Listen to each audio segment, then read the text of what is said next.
that they are over messaging. We typically find people who are sending more messages, make more incremental dollars, and have better ROI on the channel. Most people should send a couple more tags. It's orders that you could be generating that you're not generating. There's just some sales processes that can't be completed with just a PDP. And anywhere a PDP isn't going to complete the sale on its own, which is, what's the average abandoned cart rates, like 70% or so? It gives us an opportunity to take a second attempt at closing those other 70%. And we're pretty successful at it, and customers love it.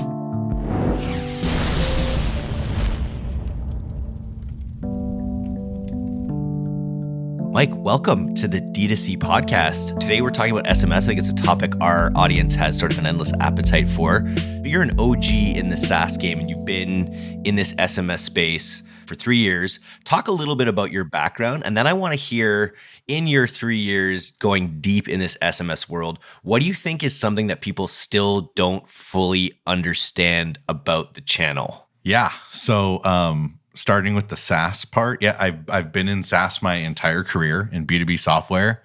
Postscript is the first place where it's been e-commerce focused. But I always joke with folks that if B2B SaaS ends up getting automated by AI, I will be out of a job. It's the only thing I know how to do.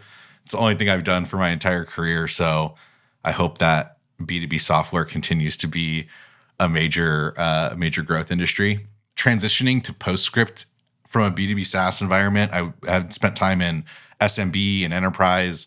E-com's just different than every other market, honestly. And I didn't think that was going to be the case when I joined. I thought that, okay, all the patterns from selling enterprise deals will transfer over. But there's something unique about the ecosystem, the community itself, and how open it is. Every single person that you're selling to, no matter how big their business is kind of like an entrepreneur at their core. And when you're selling to an entrepreneur audience, they think about what they're investing in differently than, someone who's just running a business line at a company. Every dollar's got to work for them in some particular way. And that's just another consideration, another hurdle in selling and servicing the direct-to-consumer world. So it's been really, really fun, though. I absolutely love being connected to entrepreneurs, growing their businesses, making a dent in the world, creating the next wave of legacy brands for consumers. And it's just way more rewarding than selling a piece of software that's going to get used by some random people in a back office in a Fortune 500 company. So I've very much enjoyed my foray into e-com, and I joke with my B2B SaaS friends that I don't know if I can go back later in my career to selling anything to any other audience. So very, very, very much enjoyed it. That's been my experience too. Just from the just it's infectious to be around these people that have this passion, that are creating these businesses that create jobs, that give other people more passion. But it's a double-edged sword. I'm just seeing some of the discourse this week on Google's troubles and the rap right now on Google reps who don't. Some of the Google reps I'm hearing, they don't get that entrepreneurial mindset as much. So they'll be advising you to do things that are on their roadmaps that their higher ups are pushing you to do, but they're not following through that it always makes the most sense for the actual e-com entrepreneur. And the e-com entrepreneurs just have a radar for bullshit. Is this going to help me incrementally or not? And yet there's all brass tacks, right? Yeah, I would say it's a big problem, and it's also not that difficult to change. One of the things we do at Postscript is we have a Google sheet that's the DTC news kit. The DTC Podcast is on there among a bunch of other media outlets. And people are how do I get up to speed on e-com? It's well, subscribe to all this stuff, read it, listen to it, follow these people on Twitter to get their takes. If you just really dive into the community and really, take the time to listen, you can figure it out quickly. I think a lot of people just aren't willing to do the work, but it's all out there, right? One of the great things about e-com is people are willing to share their knowledge all over the place. So if you want to go understand what e-commerce folks care about, there's plenty of places to go do that. And we make sure that our team has that as a part of their, daily flow of information. We there's another podcast with a bunch of our customers on it, and they did an episode about attribution. It's really important that we understand how our customers think about attribution. We sent that out in the Slack channel to all of our customer facing folks, and we're like, look, when you're on a run, or where you have a little bit of downtime, or you're doing some deep work and you're just gonna have something in the background, like, play this podcast. You should understand how our customers think about this very, very important topic. So, dig into it. It's a little bit of a, guided independent study. And if you do that, I think you can get the vibes right. You can understand what people really care about. But, a lot of folks aren't willing to do that work, and it comes through. It comes through in the relationships.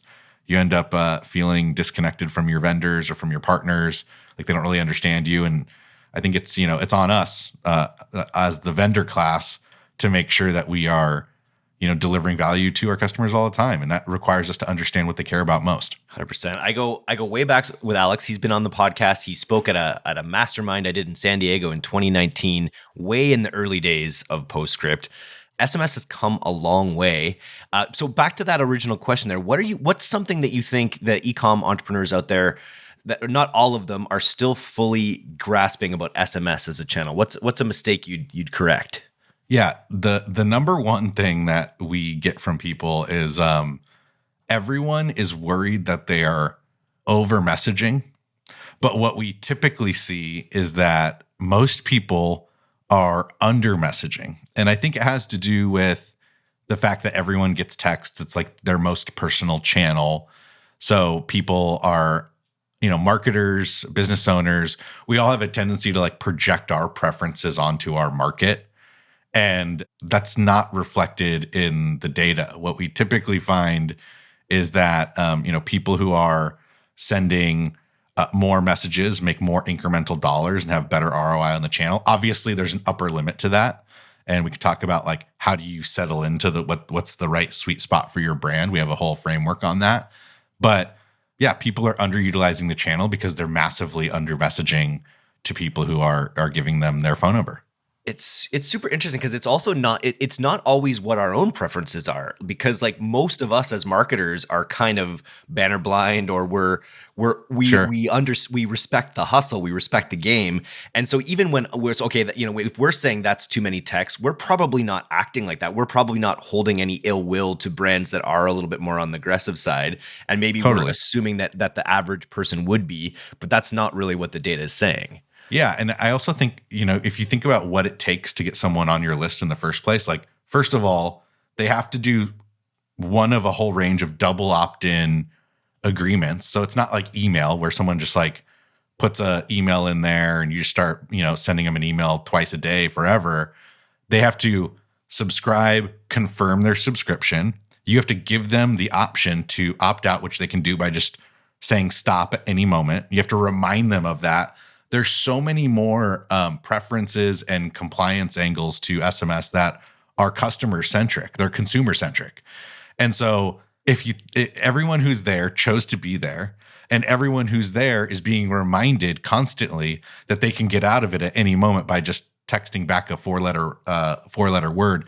If you consider that and you believe that, people are smart enough to make their own decisions and curate their own digital experience based on that, then like they're agreeing to be texted. So you should use the channel that they're opening up for you.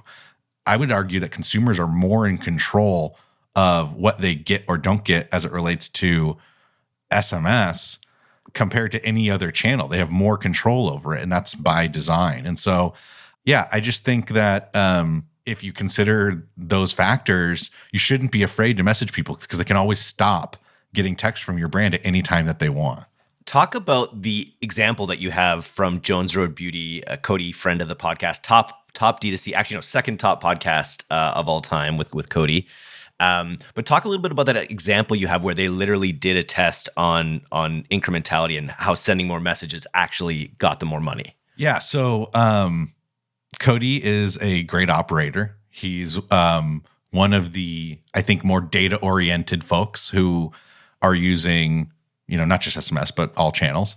And so naturally, we got to the point where we're generating great results for Jones Road. Cody's asking, how far can we push the channel? I want to understand what's the ceiling and what's the floor as it relates to incremental results. So what we did is we built a study where we had 3 different treatment groups. One of the treatments that we did was a complete holdout, so people who didn't get any texts for that month. Another group was the baseline. They tend to send 1 message per week, so those people would get 4 texts in a month. And then we had a 2x, so people who got 8 texts in a month, 2 times a week, as opposed to 1. And what we were really looking at is not, Postscript's in-platform attribution. What we were really looking at is what is the spending behavior on Jones Road's site in these different cohorts in that given month. And what we found is that not only did the single text a week drive significant incrementality, but when we did 2x a week, we actually doubled the amount of revenue that was generated per subscriber in that group. It was 33 cents per subscriber compared to, I think it was like 18 cents for people on the one side, on the one time a week send, compared to 0. So we were getting significant incremental results from each of the groups, the 1 treatment and the 2x treatment. And that was really surprising to Cody, because I think he thought that there would be a much lower correlation, especially with the higher messaging frequency. And, at the end of it, they were really excited about the results, and they continued to experiment with sending more messages. The other side of this is, like, once you believe that there's incremental results on these different treatments, is then you want to start to figure out, how does unsubscribe rate factor into how many messages you can actually send in a given month? Because ultimately, that's like the leading indicator to know that if you're worried about over messaging, how far can you go? You'll start to see that in your unsubscribe rate. We measure a variation of unsubscribe, which is like a cohorted unsubscribe rate every 30 days. But that's really how you can tell if you're over messaging, if you're going, from 8 to 10 messages a month, or you're going from 10 to 15 messages a month. You'll start to see where that pattern breaks when you're looking at unsubscribe rate versus messages per month. And so all that stuff fits together to be able to understand what is the sweet spot for every brand. Every brand has a different audience, so it's unlikely that what the Jones Road team is comfortable with is going to be exactly the right thing for your brand. But what I can say is, in aggregate, most people are sending less messages than they could be sending from an incrementality point of view and from an unsubscribe point of view. And that just means, at the end of the day, like, what does that show up as? It's like orders that you could be generating that you're not generating. So the upside is very meaningful if you pursue kind of like finding that sweet spot for your brand. And most people should send a couple more texts. And so I think this, you kind of described, this is the framework you kind of described for determining how many you can send. One, are you sending, maybe elaborate on that a little bit more. It's basically just looking for that when you reach an unsub threshold that you're comfortable with. And then within that, how do you know, like with the Jones Road example, were they sending the same kinds of, when they doubled their messages, did they send another kind of message, or was it a similar message just worded in a different way? Yeah. Ultimately, with the Jones Road experiment, we tried to keep the messaging pretty similar. So it was all like, direct CTA based, selling something, introducing a product for a price. So we didn't experiment with, this wasn't an experiment to try to determine whether or not like a founder story text was better than a discount text, which like that's a worthwhile thing to test on your own. But for the sake of getting a clean incrementality test, we tried to make all of the messages like. And so we were just promoting buying a particular product, highlighting a certain product. So they were all very similar texts, product variations, copy variations, but ultimately we're driving towards a purchase CTA. So they're all kind of like the same type of message. On the framework side of things, we have this part of our dashboard. We call it subscriber LTV. It basically looks at a bunch of metrics that we think are interrelated, right? Like there's acquisition rate, which is how many subscribers are you generating versus the amount of orders that you're getting. There's a ratio there that's ideal. We have a M score, which is how many messages are you sending in a given month. We have a revenue metric, which is looking at revenue per subscriber. And then we have this unsubscribe rate. And all of those kind of fit together to generate a score that we look at inside of the Postscript dashboard that tells us, is this program healthy?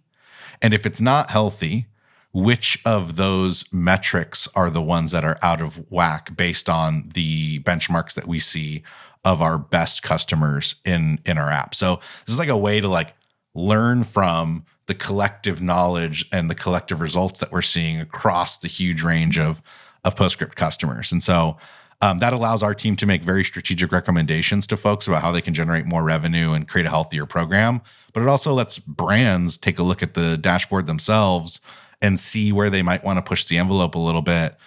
Should I send that next text? Well, you can use your subscriber LTV dashboard to determine whether or not that's going to do good or harm to your program. So an SMS, we decided we needed to build our own measurement framework for that because the channel is just so unique. It doesn't abide by exactly the same rules that email does. And so a lot of people are like, well, why do I need a new measurement framework for SMS? And the truth is just fundamentally different than email. The way that people digest it, the space that it occupies in someone's personal life, given that it's on probably the most intimate channel they have, the fact that it's immediate, the fact that it's two-way by nature, all of those things just create a different type of relationship between the consumer and the brand on this channel. And that's why we built our own sort of measurement framework.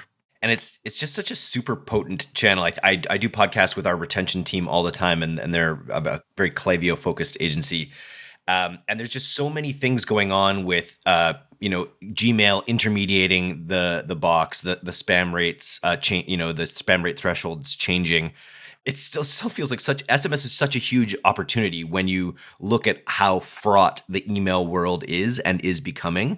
I assume, I guess you can get the same thing. Like if you treat your SMS channel poorly, you can sometimes get a dead list, right? If you've mailed your list sort of like indiscriminately for too long, you're going in the promo folder, you could be going in the spam box. There's all sorts of ways that your list could be unoptimized. Can that happen on SMS as well, or are those protections not as much in place yet? You can message if you send irrelevant messages to a list for a long enough time, you'll get two things to happen at once. One, a lot of people will unsubscribe. That's the built-in way that is this resonate at the very basic level. Is my message resonating with the people who have opted into this list or not? You can look at an unsubscribe benchmark and see how you factor up against it. And if it's out of whack, then you know that what you're saying in the channel is not resonating with folks. A lot of people will also just stay on the channel because they're too lazy to unsubscribe or they don't care to. Those folks are unlikely to, engage in the channel over time. So the same sort of win back strategies, reactivation strategies that you might do over email, they apply to SMS as well. But ultimately, when you think about list hygiene and list engagement and that sort of way of thinking, a lot of that stuff does apply. Now, you won't have like a dead list. Like if you import a list that has been compliantly opted in, you can keep messaging them. It's not like it's going to go into spam, for example, that you're not going to be able to deliver the messages. If you have a best-in-class SMS provider, deliverability is kind of baked in, but you might see very, very, very low engagement levels. And in that case, you could be just spending a lot of money to reach people who are essentially not listening when you're sending the text. Like ultimately, you're trying to drive engagement here. And I think, yes, clicks is one way to look at it. Replies are one way to look at it. I think in general, using the subscriber LTV methodology that I described earlier, that's in the Postscript account, is meant to help you understand, am I creating an engaged program that can stand the test of time and be an asset for the business? Or am I just creating a list of people that I'm trying to exhaust to its natural conclusion and creating like a, leaky bucket of people who are unsubscribing or disengaging at the same rate that I'm acquiring them. You can do that and still make money. That's just not what we teach our customers to do, because we believe SMS can drive a two-way sort of long-term relationship with the customer in a way that a lot of other channels can't. And that's worth, building for the long term, as opposed to just, the old batch and blast methodology that people used to use.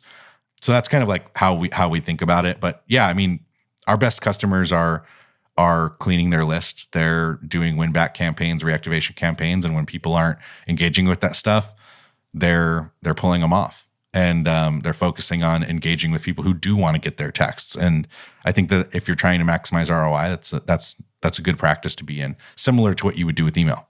Now, Postscript made the decision early on to be a focus strictly on the SMS channel. I know there's a lot of partners that are doing SMS through their email provider. Why are some of the bigger brands who you're now working with, who you've mentioned already, why have they migrated off of an all-in-one solution and towards a company like Postscript, where you're solely focused on SMS? Yeah, it's a good question. It's one we get a lot. And I think there's product-oriented reasons, and then there's more like philosophical reasons. I'll bucket the product-oriented reasons into, there are definitely features and products that only exist on Postscript that make people more money. On-site opt-in, for example, is an opt-in methodology that we built, which uses a one-time password authentication to keep people on site, but still double opt them in. It drives faster list growth. It also drives better downstream conversion because you aren't interrupting the buying process. That's something that Postscript built. We have Fondue, which is a company we acquired, cashback offers in your welcome series and in your pop-ups to drive faster list growth and better profitability. We have a agent-led sales product called SMS Sales, where we actually sell proactively on behalf of our customers and drive incremental results. So there's a whole bunch of products that are SMS centric that only exist on Postscript that all drive incremental revenue. And the headline for that would be, because we're SMS focused, we wake up every single day and all we think about is building revenue driving SMS products to help our customers make more money from the channel. That is our focus.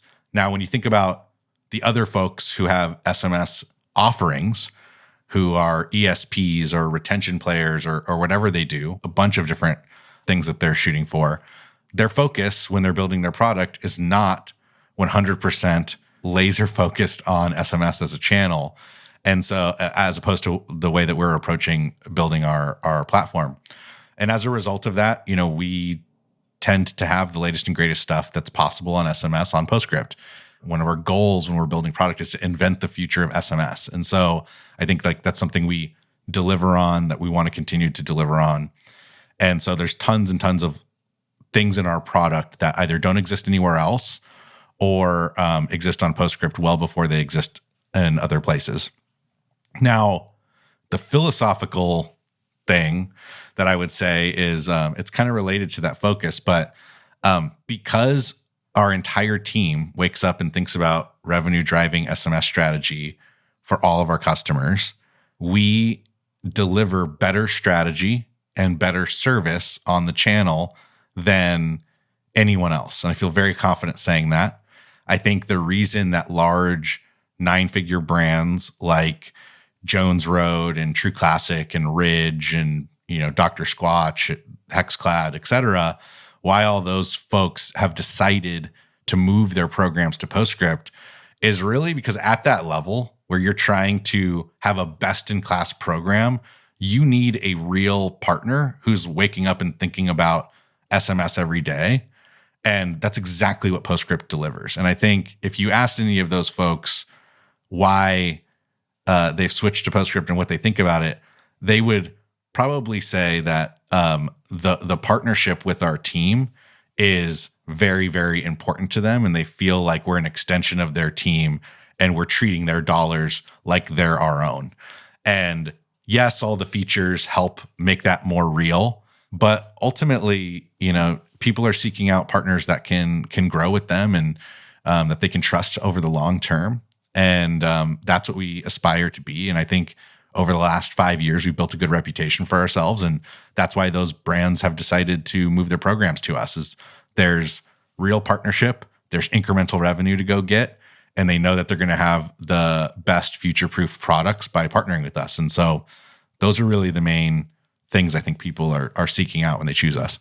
It underlies just how different the platform, email and SMS are as well. I think a lot of people who come into it, they cut their teeth sending all their emails, and then they think of SMS as like an extension of what they're doing on the email side. But really, like they're two vastly different formats. There's like big limitation differences in terms of the amount of text you're using. There's like they're more different than I think people realize. Would you agree? Yeah, 100%. There's like. One of my favorite things to ask people about is like why does SMS exist in the first place? Like, what's unique about it? The fact that it's two-way at its core is a under-articulated difference from email. Like, in fact, emails come from like no reply email addresses all the time. Like, this is coming from a unmonitored inbox. The fact that you can reply and have an instant two-way conversation with any one of your customers or prospects is completely unique to SMS as a channel. And we have some data that supports this too. Like it's not just a better customer experience. There's also dollars on the other end of that. If you lean into figuring out how to make it more conversational, more two-way, people who reply to a brand text on Postscript have up to a 4x higher LTV with that brand and what they actually purchase than people who don't. Now, if you really think about that, it might be intuitive, right? Like the bar to get over to like have a conversation with the brand via text is a pretty high bar. These are probably like your VIPs, your happiest customers, the people who like you the most. But you have to still nurture that relationship to get that to come out, right? And it's like there's all of this opportunity to build that direct relationship with the customer that is not only easier, but native to the SMS channel that you like literally can't do with email. And I think it's interesting that people don't really lean into that as much, given the fact that like the entire premise of being direct to consumer is to like nurture that direct relationship with the people who are buying your products. And like when I think about SMS as a channel is like so deeply aligned to that. It's like the one place where you could have a one-to-one relationship with your customer directly. And so the people who lean into that, I think, are going to make a lot more money. They're going to build better brands that can stand the test of time. The people who don't lean into that, and I think that's where the future of the channel really is. Okay, we know SMS marketing 1.0 or 2.0. We understand how that works. Now it's how can we lean into the conversational nature of this channel to drive better relationships, better customer experiences, and ultimately more incremental revenue. And that's what we're thinking about right now. So how are the best brands doing that? I think like, are people responding to just, to sales blasts and someone will say like, ask a question and then they'll surprise someone by having someone on the other end of it? Or what are the ways the brands that are using this best are actually enacting these conversations? Yeah, there's a bunch of ways to do it. They're like different levels of scalability. So on the far side of it, people are using like our SMS sales product, for example, where they have a literal agent staffed who's trying to build really good brand conversations and also convert more sales. That is like a complete like surprise and delight moment as well. People tend to like get the response back from a person who gives a really good answer and they're like, oh, this is a bot, this is AI.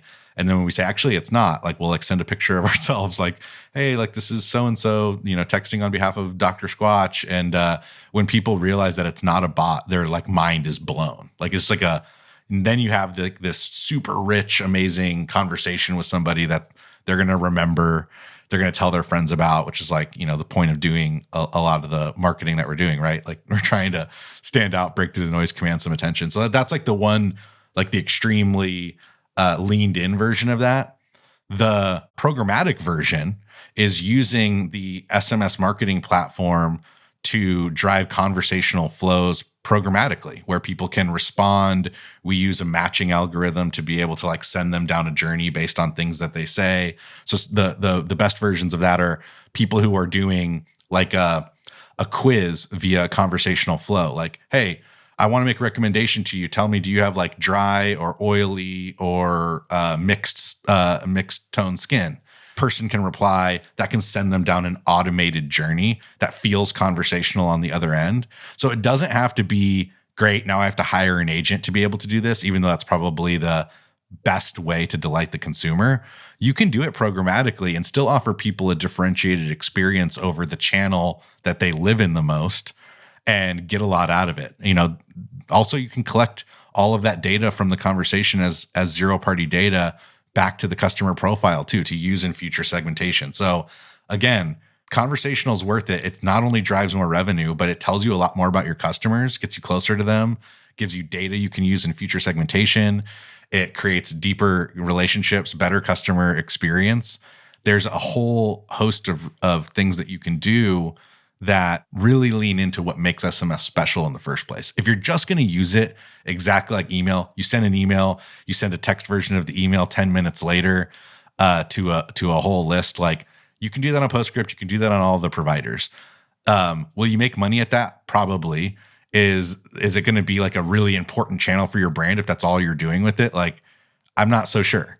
Now, if you really want SMS to maximize its performance on a bunch of different vectors, that's where you really need to start thinking about what is possible given the nature of SMS and where you want to probably push your vendor to bring some of those use cases out to your brand. That live sales aspect sounds pretty interesting. Where are people actually using that? Where will you encounter a live sales agent on one of these brands specifically? Yeah, so in all the standard use cases where you're trying to recover a sale, we can apply our agents. So I'll just give you an example. Caraway is a customer of Postscript. They also use our live sales product called SMS Sales. You subscribe to Caraway, you're searching around, viewing products, you end up bouncing. Someone will respond and say, hey, Eric, saw you were looking at, Caraway pans. My name's Mike. I'm a product expert here. Did you have any questions that you didn't get answered from the site? What caused you to leave today? What we're trying to do there is do basically discovery so that we can objection handle on behalf of the brand, especially high consideration brands like Caraway. This person's probably trying to decide, is this better than some other pan brand? What's the disc? Is there a sale coming up that I should know about to buy in a month versus buy today? What color is the most popular? How's it going to hold up in the dishwasher or not? Those are all questions that they have answered. And like, if you think about like the mental load it takes on a person on a website to get all those questions answered in one browsing session, like they had to click all over the place, read the reviews, go on the FAQs, they're like, can I trust this? A lot of that stuff would be way better suited with an educated agent who could answer all those questions and usher them towards a sale via a text conversation. And so we apply that to welcome series. We'll apply it to browse abandonment, checkout abandonment. When they do sales, we'll add an agent layer on top of that. So, we'll try to drive more throughput on the quarterly or biannual sales. We could basically put an agent anywhere as part of the marketing calendar. And everywhere we do that, we're driving incremental revenue because there's just some sales processes that can't be completed with just a PDP. And anywhere a PDP isn't going to complete the sale on its own, which is, what's that, the average abandoned cart rate's like 70% or so. It gives us an opportunity to take a second attempt at closing those other 70%. And we're pretty successful at it and customers love it. I could see it being good in other kinds of funnel support on sites like True Classic, for instance. I was buying a t-shirt on True Classic the other day, and it's like a really gamified experience where you have different tranches you're trying to get different discounts. They have crazy bundles they're offering. And in an environment that's kind of gamified like that, I imagine you just create more touch points for a conversation to happen, essentially. Yeah, I mean, it's there's a bunch of different angles that you can go with it. Bundle creation's one, getting people to go from a one-time buyer to a subscription. There's all those use cases can be better served by an agent just based on the fact that not 100% of the people who enter that funnel actually end up converting. That means that there's opportunity there. And if we have their text number, we can engage in a sales conversation with them to help more of those people convert. That's like the basic premise that we see play out. And people come to us because they want to drive that incremental revenue. And the revenue is great. People love that. They're increasing their top line massively. But I think what they get surprised by is the impact it has on the customer experience and the amount of people who not only, have benefited from it by buying something, but the amount of people who come back and want to talk to the brand more because they've now opened up this new channel. One of my favorite things that we discovered as a part of doing this is we do a persona build with all of our customers, and we try to get the brand voice down. We give an avatar to our team so they can make sure that they're talking like the brand. Dr. Squatch, the persona that they have is a persona called Chad. And everyone who texts on behalf of Dr. Squatch talks like Chad. And so we're selling soap via the Chad persona. And we started noticing that in the Reddit community for Dr. Squatch, their biggest fans like talk about soap there. There's a niche community of Dr. Squatch fans there. And they all started talking about Chad. They were like screenshotting the conversations they were having with Chad. There's posts in there like, Chad rocks. I love Chad, like Chad support day. That wasn't the reason we created SMS sales as a product. But from Dr. Squatch's point of view, does it pencil on the incremental revenue side? Yes. Are they getting something as a second order benefit that is incredibly enriching to the brand by having their community fall in love with Chad? Absolutely. Like that's amazing. And they love that. We love that. Again, getting back to like, why are we all doing this? We're trying to build brands that have a direct relationship with their customers and enrich their lives. And we can sell more stuff by doing it that way. That's like hitting on like a very, maybe like a second order effect for us, but something that is like an example of what's possible by activating SMS in a unique way. And I think it's worth pursuing for any brand out there. I also want to talk on-site opt-in just because I've opted into hundreds and hundreds of sites and I've seen the same process every time. I've probably seen the same spinning wheel half the time. And you guys have come along and innovated this process. Walk me through what I don't think I haven't run across a brand using it yet. So walk me through what an on-site opt-in does and why it works better. Yeah. So if you want to test it in the wild, for anyone listening, you can True Classics using it, Hexclad's using it, Portland Leather Goods is using it. There's tons of brands out there on it. Jones Road has it as well. What on-site opt-in is, you get a normal pop-up like you would expect. You put your email in, then you get to the second step. You put in your phone number. And when you submit your phone number, it asks you to enter a code as the final step of the pop-up. That code is delivered to the number that was input into the pop-up. And it appears in the keyboard of iOS and Android devices automatically, just like when you're authenticating through Shop Pay or any of your other 2FA products that you use on mobile. And so you just tap that code that satisfies the compliance requirements for, double opt-in without moving somebody off the site or requiring them to respond Y to confirm their subscription. So that does a couple things. One, it grows your list faster because there's a higher completion rate of people who are actually entering the code because it's so easy to do. It also doesn't require people to go off-site. One of the alternatives to doing reply Y is to have people open their messaging app and send a text back to verify that they want to be subscribed. And that's a big no-no in the marketing world. Adding friction to the buying experience is not something you want to do. You just paid money to buy the traffic from Meta. You drive them to the site, and then they immediately have them click on something that takes them off your site and into another app.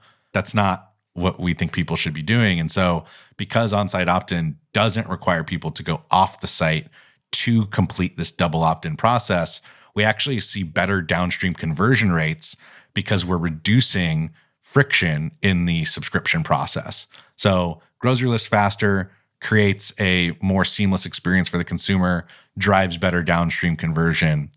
And we have a huge majority of our customers are using it now. It's becoming the standard in opt-in for email and SMS collection in the Shopify world, and we're really, really proud of it. That's the type of innovation that we're bringing to the channel all the time. What kind of lift do you see? I guess it varies depending on implementation, but what kind of lift in percentage captured do you see? So against Reply Y, we've seen up to 3x more subscribers from on-site opt-in than the Reply Y method. So we've seen 2x, we've seen 3x. We've even seen lift on what people would consider to be, the new gold standard in list growth with Amped. We just did an on-site opt-in integration with Amped. So you can use Postscript's on-site opt-in with Amped if you're a Postscript customer. So, we saw brands like Hexclad go through this process. They got an Amped pop-up. Their list grew through the roof. Then they added on-site opt-in to their Amped pop-up and got a 25% lift over that. And so there's a lot of list growth gains to go get out there. On-site opt-in is just one ingredient of a bunch that can help grow your list. But everywhere we see people moving from, 2-tap and Reply Y to on-site opt-in, we're seeing some measurable lift in list growth. And so list growth is really important to building a strong SMS program. You can't have a great SMS strategy without having strong list growth. And on-site opt-in is will grow your list faster than any other method out there. It takes advantage of one of the most delightful experiences in modern life that only happened in the past 2 or 3 years. It's totally. When my phone can take a series of numbers from my text and input it in a form without me having to do anything. It's just this nice. It's just that feeling of okay, finally the future is here. Things are getting better. Yeah, it's fast. It's seamless. It's like using a pattern that consumers are used to using. This isn't a new invention where we have to teach people how to use something on the mobile web. This is something they use all the time. That's partly, I think, why we see such high conversion as well, is because people are used to clicking that code in the keyboard. So we're excited about it. We're going to continue to innovate on top of on-site opt-in and bring new, better versions to the table. But right now, if you want to grow your list as fast as possible, on-site opt-in's the way. I just saw you make a tweet, I think it was earlier this morning too, that I didn't quite realize. You were mentioning something about Shop Pay and how a large percentage, I like to use Shop Pay whenever I can, but I didn't realize that you have the possibility of actually losing some data when you use Shop Pay. Explain that situation. Yeah, totally. So pop-ups are the number one way to acquire SMS subscribers, but a distant number two is through checkout collection. So people are checking out and they could subscribe to text as part of the checkout process, and which is great. But when people are using, Shop Pay and using Express Checkout, that removes the ability automatically to collect text on those checkouts unless your SMS provider has a checkout extension that's using the Shopify checkout extensibility that they rolled out, I think, summer last year. Postscript does have an extension that allows you to collect SMS subscribers on a checkout that is being done via Shop Pay. I think other people, I'm not sure if other people have it or not, but we've had it since they rolled it out. So since the summer of last year, it's one of the more underutilized list growth things that we offer. And it's really easy. You can just add it to your checkout just natively by using the Shopify platform.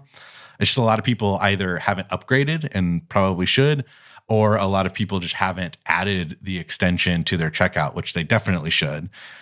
Because as Shop Pay becomes more and more popular for consumers, that's just more and more of your orders that you're missing out on being able to add them to SMS. So it's a small, easy change, but could have a really, really big impact for folks who have a lot of their customers using Shop Pay to check out.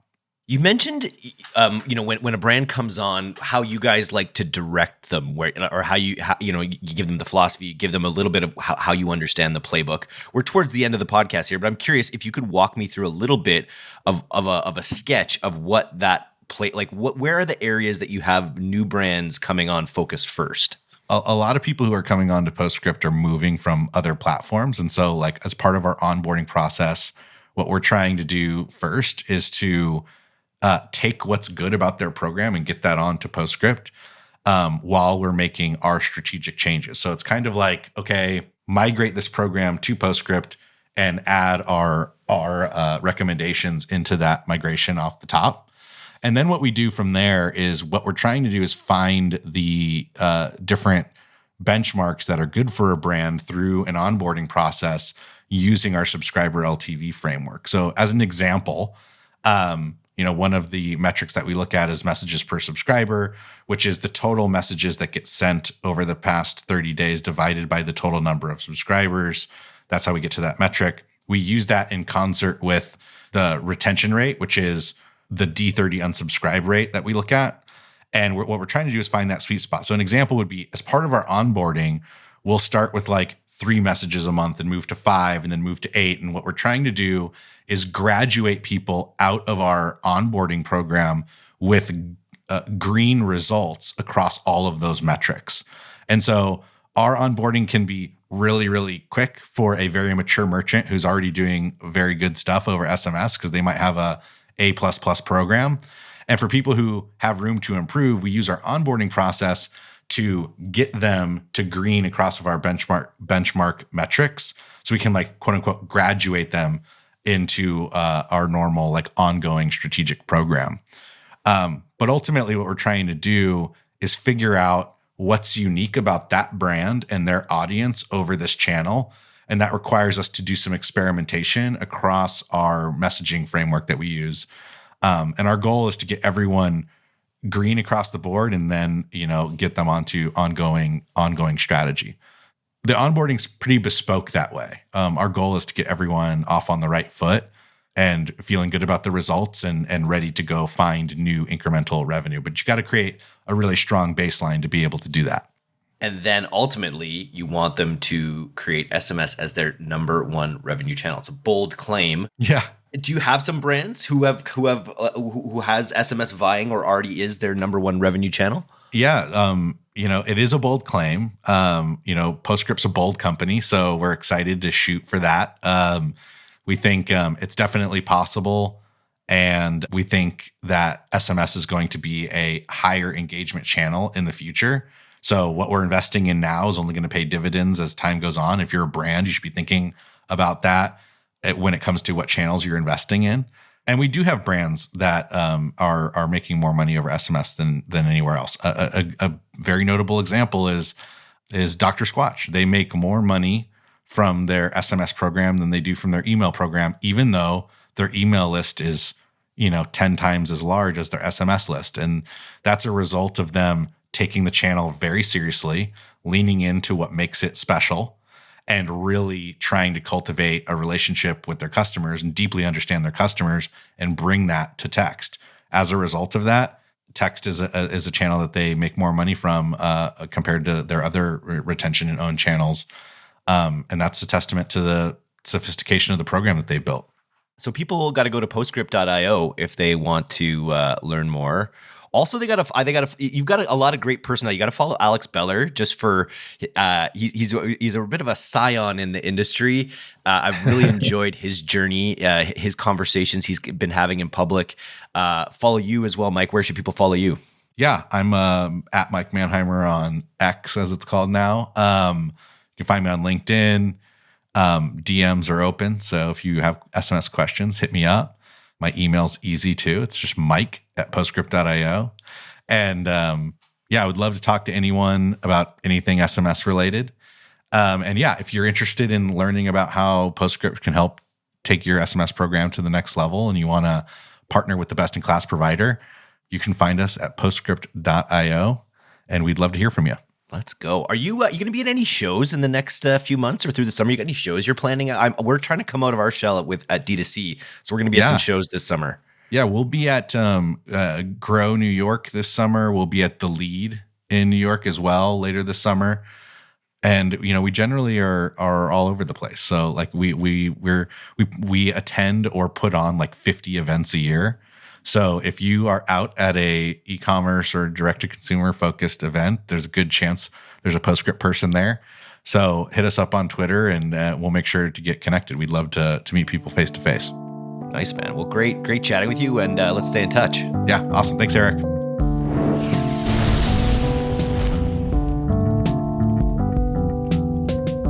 Thanks so much for listening to today's episode.